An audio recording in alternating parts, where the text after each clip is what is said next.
What's up, guys? How's it going? It is Matt here. You saw it in the title. Today we're going to be talking about the Beretta M9, right? Beretta M9. This will be a review presentation, whatever you want to call it. You guys know how informal I get when I do these. And it's actually rocking these nice Lok Grips. In full disclosure, guys, Lok Grip and I have a bit of a relationship.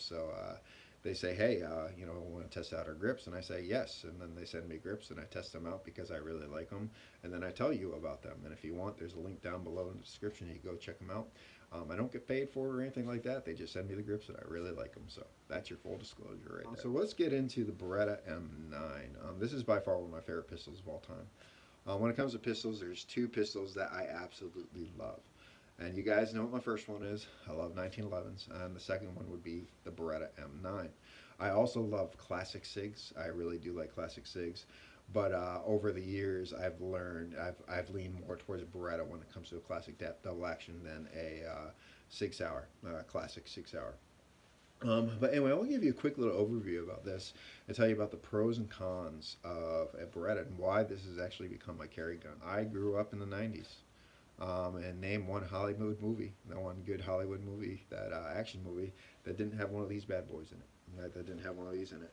I was a big fan of Lethal Weapon, Die Hard. Those are Christmas movies. I don't care what you guys say. Christmas is a couple days. Those are Christmas movies. Even if people are anti-gun and they think of a pistol, and a Beretta comes to my mind because it comes to their mind, my bad, because literally it's been in every single movie and TV show and stuff like that. It's the handgun, right? The handgun. They're very pretty guns. Some people will disagree. I like the looks of them. I love the looks, the curves on them. I like the open barrel top. There's a lot more than just looks that come with that. I like everything about the Beretta. I really do. It fits me well. I shoot it very well, right? Now, if you ask any military guys about the Berettas, I mean, right now they're issuing M17s, M18s to everyone. But you ask any military guys about a Beretta, you'll probably get the explanation of, I have a love-hate relationship with it. Or you'll get the straight up, they suck. Right? You'll get the straight up, they suck. So I want to dive into that real quick because there's a difference between military M9s and civilian M9s or 92s or 92 FSs. Basically speaking, it is the same gun. All right, it is the same gun. However, we're civilians, we like to take care of our firearms. Most of us like to take care of our firearms, take care of them daily, lube them up, change out the parts that need to get changed out, get decent magazines, change out the guide about every 5,000 rounds, give or take. Most average civilians who know a lot about shooting will do that when it comes to a Beretta. Military doesn't. They don't. A Beretta to the military, M9 to the military, is basically a sidearm to the military. Is something that you issue people that never leave the wire, people that never leave the fob. It is also a pistol that you issue to some infantry troops, which is like the machine gunners or like mortarmen or something like that, where they have a heavy primary firearm, a behind the rear type of firearm that's shoots farther away. They need a smaller option on their body because you could either carry a big 40-pound thing and a small pistol, or you can carry a 40-pound thing with a 7-pound rifle, right? So basically speaking, those guys would have a pistol. The other people that would have a pistol would be the corpsmen. Corpsmen in the military, in the Marine Corps, that would be a medic. They're technically considered non-combatants, which they're combatants. But basically, their specific job is to heal people, but they still need to protect themselves. So they usually have a pistol, and occasionally we give them one of our breaching shotguns. At least we did. And then you have like company commanders. Company commanders would usually have a pistol. Some officers would usually have pistols. Company gunnery sergeants, the leading staff and COs of the companies, they would be issued a pistol. They weren't technically a combatant. Their job was to do supply runs and bring stuff to the unit and hook guys up and do what needs to get done, and then be the direct supervisor for all the platoon sergeants and stuff like that. So they were usually issued a pistol. However, a company gunny, every time we came across him in 03, he always had an AK-47 on him.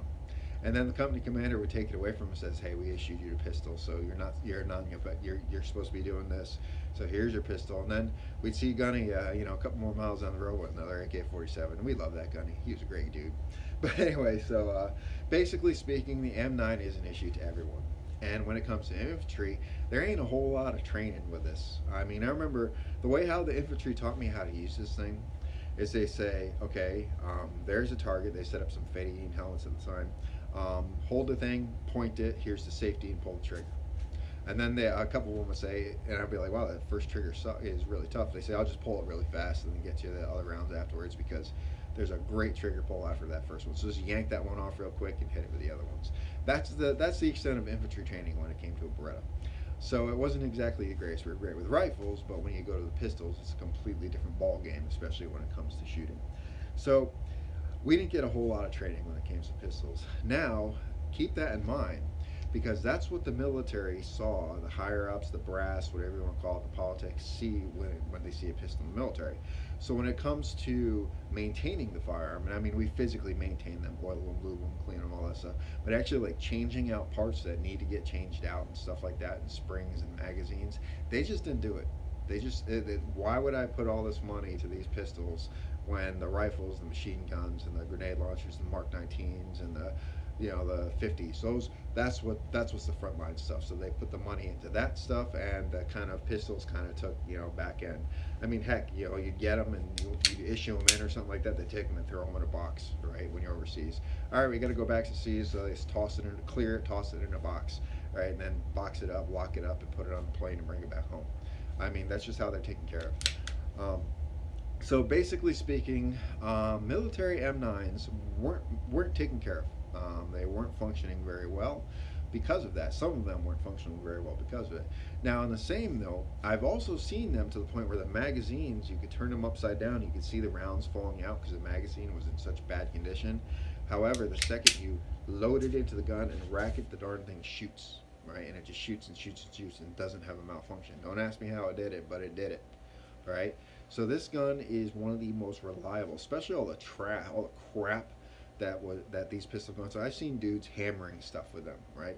With all the crap that people go through with this specific pistol, this thing would just shoot. It's by far one of the most reliable pistols I've ever shot or handled, hands down. I don't care what people say.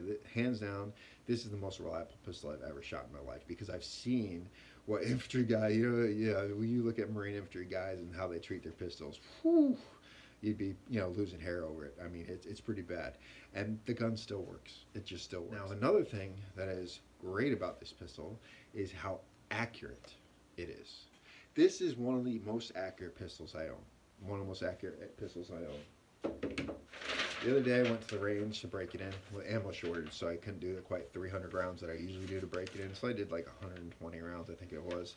A box of 9mm, $40 is ridiculous. This is my target. I did 10 yards. It was 15 yards. I did 15 yards, and I pushed it out to 50 yards.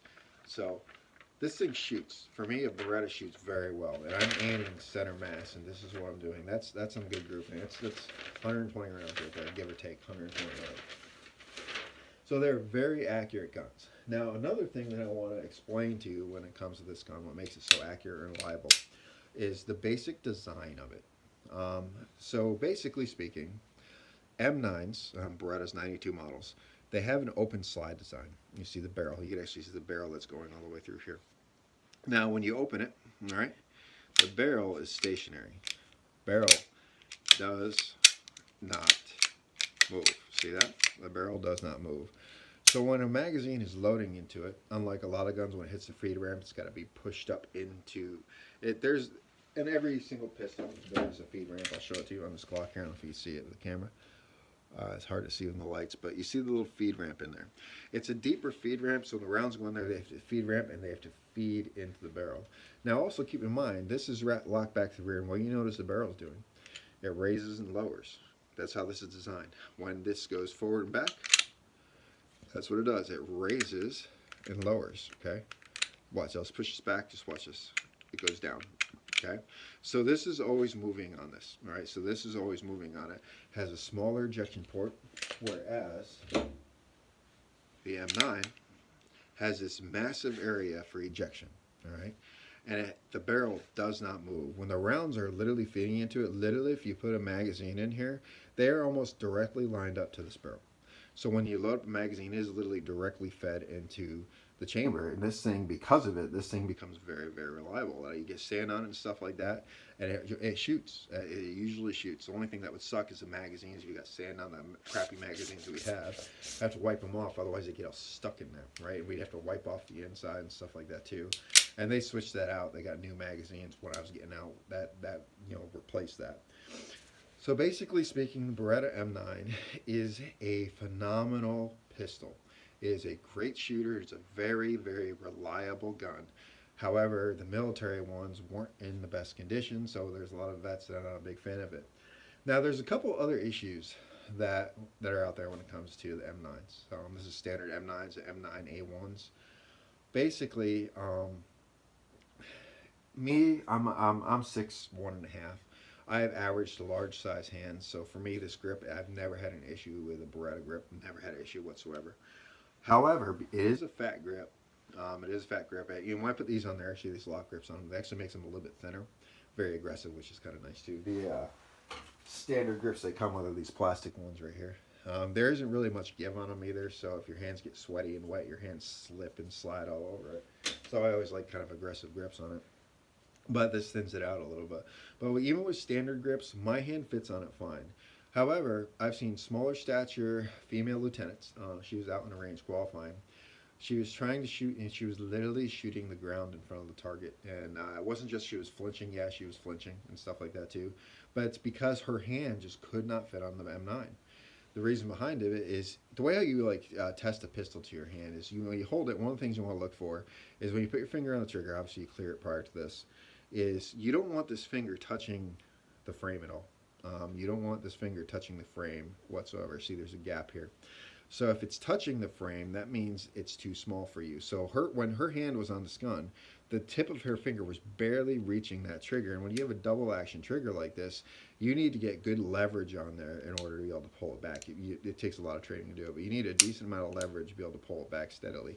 So with she out there, she could barely pull it back, and it was really fatiguing her fingers. She was having a hard time shooting them.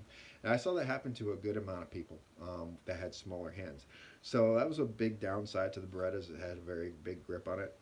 Now, another downside to it is a slide-mounted safety. I've never been a fan of the slide-mounted safety. It's something you can train through and you learn how to deal with. The reasons behind that is, you've probably heard it before. If you're doing a manipulation, say you make a clearage, you get a tap rack bang, so you're tapping, you're doing media action, you're clearing the chamber. What can happen is if you grab it just right on the safety, when you pull back, the safeties go down, and the way how the Beretta M9 and the 92 FS, this is FS model, works is once that safety goes down, the trigger is inactive. So if you make that rack, then you have a dead trigger, so you have to put that safety back up so you can get a live trigger. So that was one of the downsides to it. Now in the A3 model, they actually made these on a slightly higher angle. So when you do that, it doesn't happen anymore. But this is something you can train through, and we had a little trick that we used to do is when we'd have it in our holsters, because in the military you have to carry it with a safety, is we'd actually grab it and pull it up against our bodies in the holsters and yank it so it's sliding up against the inside of the holsters. We just had the felt holsters. And what we'd do is grab the safety, and by the time it came up, the safety would be off and engaged, and we'd still check it while you're going to your shooting position, but you already knew, you could just feel it going up, that it was completely disengaged. So that was a trick that we used to use. You can't really do that with most concealed carry holsters and stuff like that, but when you have a old felt holster or something like that, you can do that a lot. So that was one trick that we did. So that's one downside to it. If you're a 1911 guy like me, I prefer my safeties on the frame. It makes more sense. Your thumb's rested on there. It's easy to use. But this is very trainable, very easy to train through. Or you could get it upgraded to a G model, which makes this decock only. So that's the only other downside when it comes to Beretta. That's the only other downside when it comes to Beretta. It has a big grip and it's a slide mounted safety. A lot of people don't like the fact that the M9 and the 92 model, this is fixed. All right, the front sight is fixed. It's milled in there. I think if they mill it in there, so you can't change it out for night sights or anything like that.